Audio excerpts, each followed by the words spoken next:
Well, let's head to Mongolia now, where coal, copper, gold and minerals are dug up from the ground and they're so important to the economy. They're worth around 90% of GDP, but there are risks and downsides, as Shamim Chowdhury found out when she visited the country's capital.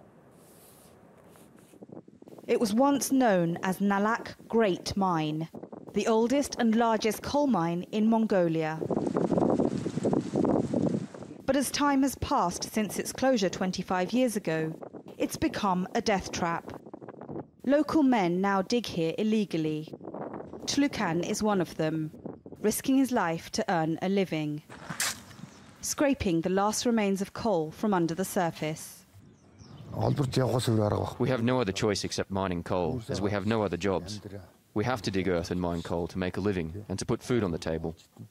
I get dizzy and get headaches. That's when I try to get out of the shaft straight away and breathe fresh air. We start the air ventilator again and we go back down again to work. Since the mine's closure, almost 200 people have died due to mine shafts collapsing. And that's not the only danger.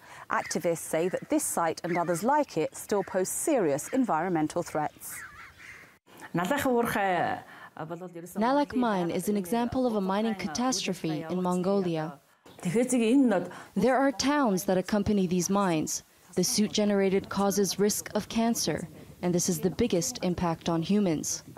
Although the new mines are profitable in terms of the economy, it has few social benefits and they employ few people. But industry advocates say new projects such as Rio Tinto's Oyu Tolgoi mine are creating jobs and don't inflict the heavy toll on the environment that Mongolia's older ones do. And they account for up to 90% of export earnings. They've been largely responsible for the country's economic boom. But a fall in commodity prices has hurt. Growth fell from 17% in 2014 to just 2% last year. It's led to new initiatives to protect the economy from market fluctuations.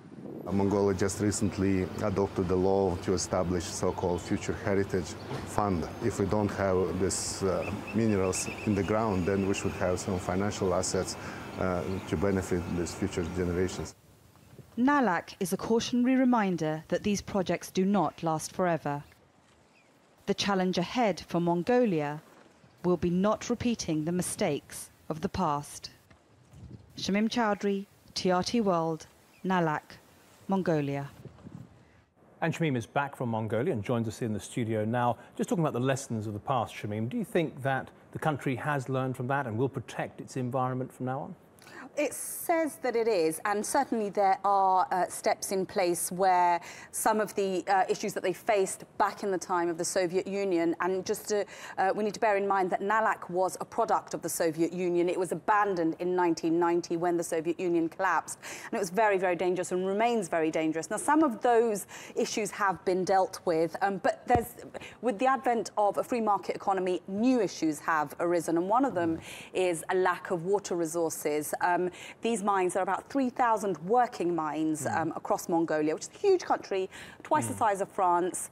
But there is a big complaint that these mines are using up valuable water resources that local herders rely on for their livestock. So there are a new number of issues that have arisen since the likes of Nalak, and those have yet to be addressed fully. Are Mongolians excited about exploiting their resources, and do they think they're going to become much more wealthy as a result?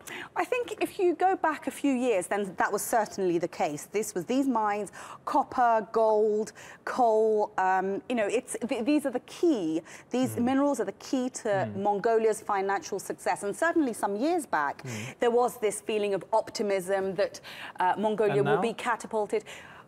Recent history has shown that much of the profits made by some of these mines hasn't seeped down to the people at large. And many of them are earning less than $3,000 a year. And there are a number of reasons for that. One is bad planning. Negotiations between some of these international mining companies and the government haven't really come to the kind of fruition that people would have liked them to. There are many complex reasons. But Mongolia is an absolutely fascinating country, and not many people have visited there. As an investor arriving for the first time, what would be the most striking feature? I think it has to be the untapped minerals that would you know, show dollar signs, you know, should be showing people dollar signs. It is that.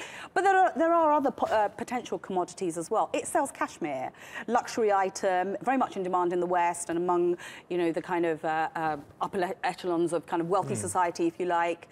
It's hoping to sell, it's got 50 million cattle, goats, sheep, cows. But the problem is it can't export them at the moment because they're not vaccinated. They don't meet international safety standards. But it's something that they could explore in the future. OK, Shamim, thank you very much for that.